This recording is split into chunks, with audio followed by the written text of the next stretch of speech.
itself was at stake, and he wanted to make sure that the country could get through the next 10 or so days till Inauguration Day peacefully. Facebook hasn't talked about when they're going to revisit that ban on the president, but he has said it'll happen at least through Inauguration Day. But the fact that Twitter has done so permanently will certainly put pressure on Facebook to do so as well. And of course, he's got a YouTube account via Google. And then there's Amazon, which, might be the most extreme step that's been taken of all, for Amazon to say that they're not going to host the business of Parler.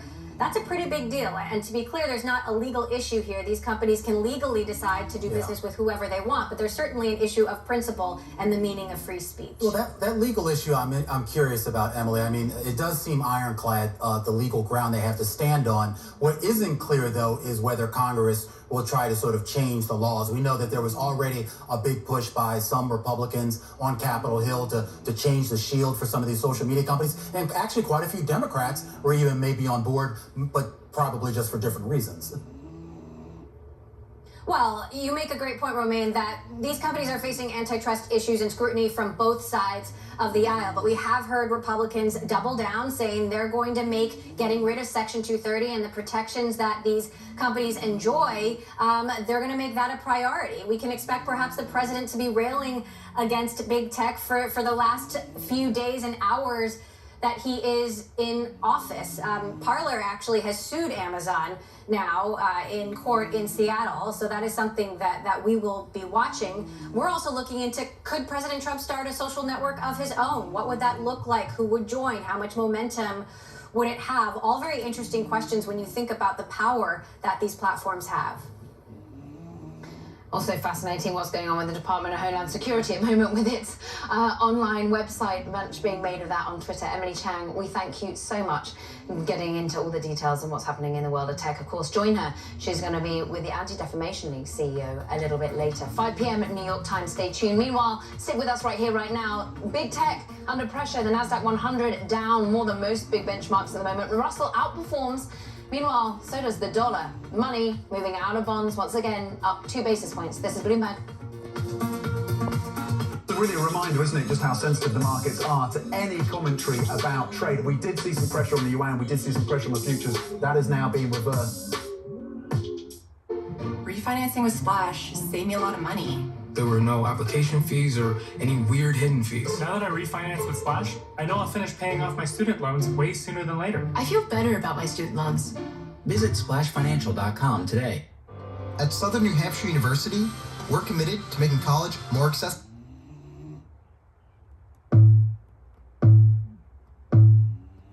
The moves there in terms of distribution, the phases that we're in. Pfizer, BioNTech, of course, planning to produce 2 billion doses of their COVID-19 vaccine this year, boosting what previously been expected output by more than 50%. That's in response to surging global demand, of course.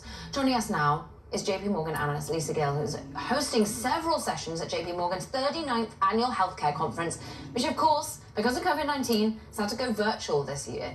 Lisa, great to have some time with you. And I want to dig in on the infrastructure capabilities of the United States at the moment. I'm surprised, sat here in the United Kingdom at the moment, UK has had many failings when it comes to COVID-19, but they are getting shots into people's arms pretty quickly. Is that the difference between a public healthcare system to a certain extent and what is private healthcare that we see in the US, and how hard it has been from an infrastructure perspective to get it into people's arms?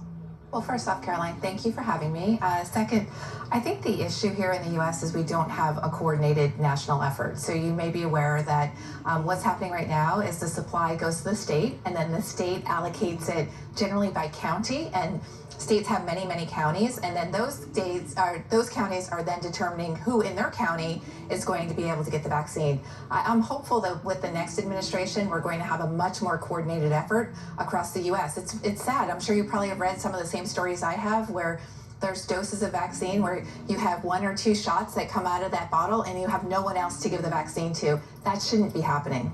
Yeah, some amazing anecdotes here about, I guess, some of the waste, if you will, out there with regards to this rollout here. Obviously, a new administration coming in about a week, an administration that's basically said is going to try to speed up this process. Right now, that process has fallen on to the states largely, and to a larger extent, some of the individual corporations and companies like your Walgreenses and your CVS's. But not really. See, they take that's I think that's the misnomer here. Okay. I think that if, for example, if you were to completely hand over the operation to an organization like a CVS and say, okay, here are the people in this region that are 1A and we need to have them vaccinated, CVS would reach out to them. It's just the opposite. The county now is reaching out to individuals and saying, you have the ability to go to CVS.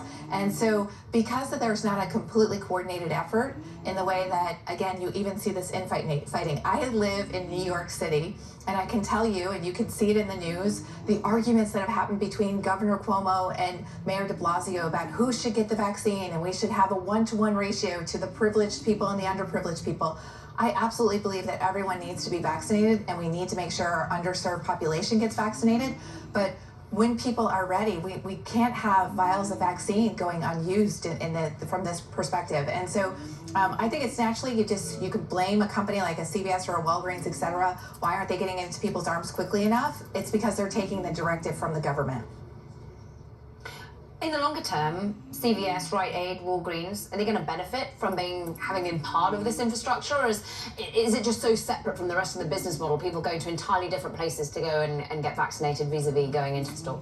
Well, the way that we looked at it, Caroline, is that we said, hey, look, if you were to go to a CVS, Walgreens, Rite Aid for your flu vaccination, you probably would be comfortable, and that's probably where you're going to go for your COVID vaccination. And so we put out a report about 6 weeks ago where we talked about this for each of the three companies, and we simply looked at the percentage of the population that took the traditional flu vaccine, and then we looked at how many went through each of the different locations and made that assumption that we would have something similar on the COVID side. Now, the drug retailers will also benefit because they are inoculating people that are in the nursing home setting. And you don't always see that on the flu vaccine side. Now, the other question is this a one-time benefit, that you'll see this one-time benefit here in 2021? Or will this become more of an annual benefit similar to what we saw with the flu vaccine? In addition, the flu vaccine was a nice benefit to all of these companies this year because all of us wanted to be able to have that additional security by having the flu vaccine in addition, to the concerns around what's going on with COVID. So when we talk about the benefits, I mean, we saw a lot of the lab companies and the diagnostic companies get a little bit of a boost in 2020 because of all of the COVID testing and other screenings that are going on. Is that expected to last? Do you see that continuing to be a major part of their business? Well, so you may have seen that the U.S. government continues the pricing in place for another 90 days post the 20th of January for lab testing. So LabCorp and Quest will continue to be reimbursed $100 for a PCR test.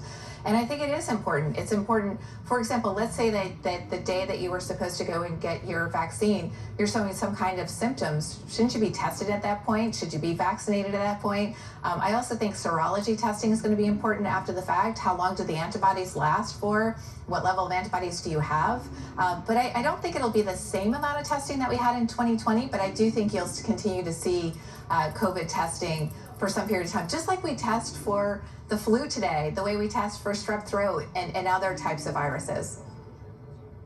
Lisa, great to have some time with you on what's going to be a very busy few days. We thank you so much for the time and skill. Of course, analyst at JP Morgan, ahead of their all-important health conference. Of course, we want to thank you from New York, from London. Stick with us, just 20 minutes until the close. This is Bloomberg.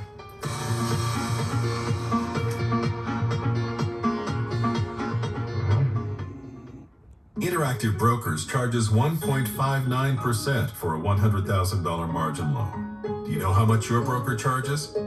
Upwards from 6.82% at Fidelity or Schwab to as high as 7.45 to 7.75% at E-Trade or Ameritrade. Move your account to Interactive Brokers and save at least $5,200 or much more if you're trading big bucks.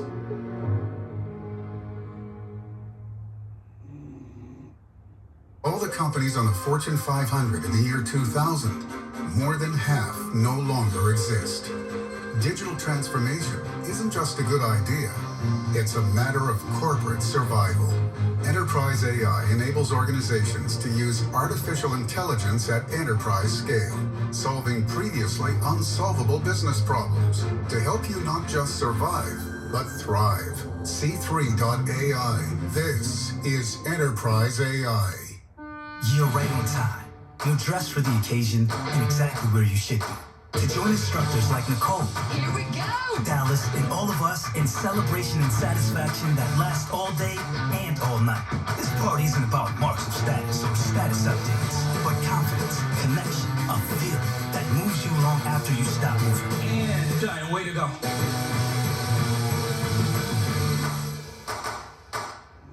Visit echelonfit.com. Folks, the world's first fully autonomous vehicle is almost at the finish line.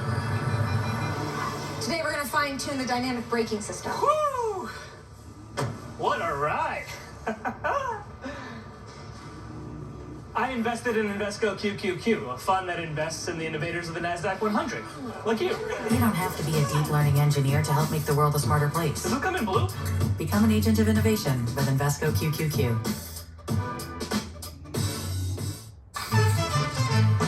Aficionado. I'm a fashionista. Sneakerhead. Metalhead. Meathead. Audiophile. Gamer. I'm a foodie. I'm whatever this is. Obsession has many names. This is ours. The new Lexus IS. All in on the sports sedan. Experience amazing at your Lexus dealer. With a bang, energy and change came to every part of our universe. Side effect or small. It continues. Change is all around us. Shaped by technology and human ingenuity. We can make it work for you and your business.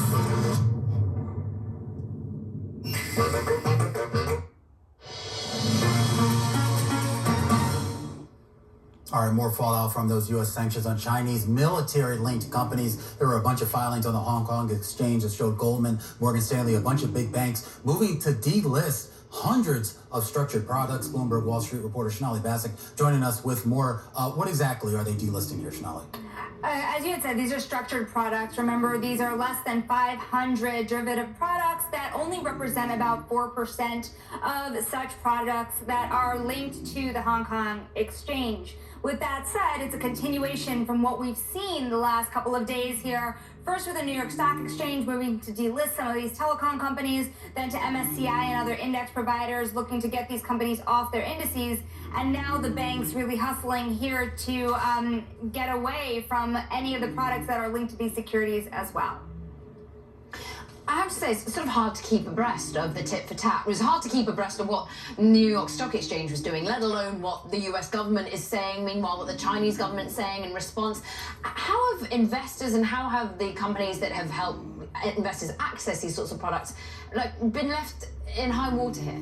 Well, think about it. You're talking about every facet of the investment industry, right? First, we started with the New York Stock Exchange and the index providers, then the banks that are tied to these derivatives, and then on top of that, you have the funds themselves. You have funds like BlackRock and State Street sorting out how to deal with these companies that are inside of the funds that they own, particularly index funds. So you do see this starting to have ripple effects, and Wall Street really hustling to figure out here what's at stake. Remember, for these companies themselves, Caroline, you have billions of dollars worth of market value lost for these telecom companies. But the question is, in the coming days, what if the ban were to include more companies, right? The threat of Alibaba or Tencent, those are much, much bigger risks for these global companies and these global investors. And, you know, when we do talk to the companies that are invested in these firms and really work with these firms, you have the banks trying to take the longer view here when it comes to China, but the short-term uncertainty is a pain. The short-term uncertainty, yeah, but that short-term uncertainty seems like it is going to shape the longer-term view here.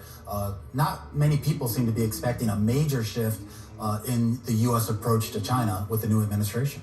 Well, that's the question, right? And you heard it last week from David Solomon of Goldman Sachs himself. It will take years. It will absolutely take a long time to sort out. But with that said, it's hard to make decisions now, today, when we are days away of an inauguration of Joe Biden. So without knowing the tack that Biden will take and how long it'll take to play out, listen, Romaine, every major financial company from BlackRock to Goldman Sachs has major business in stake at China. And these companies, regardless of what's happening today, are major companies, and especially the technology giants cannot be ignored, their growth trajectories, as well as the population. So it doesn't shy anyone away from China, but it does create a lot of complications in how they do business there. Shalini Basak bringing us the latest on the tit for tat, the 360s that we see all when it comes down to US-China relations. From New York, stick with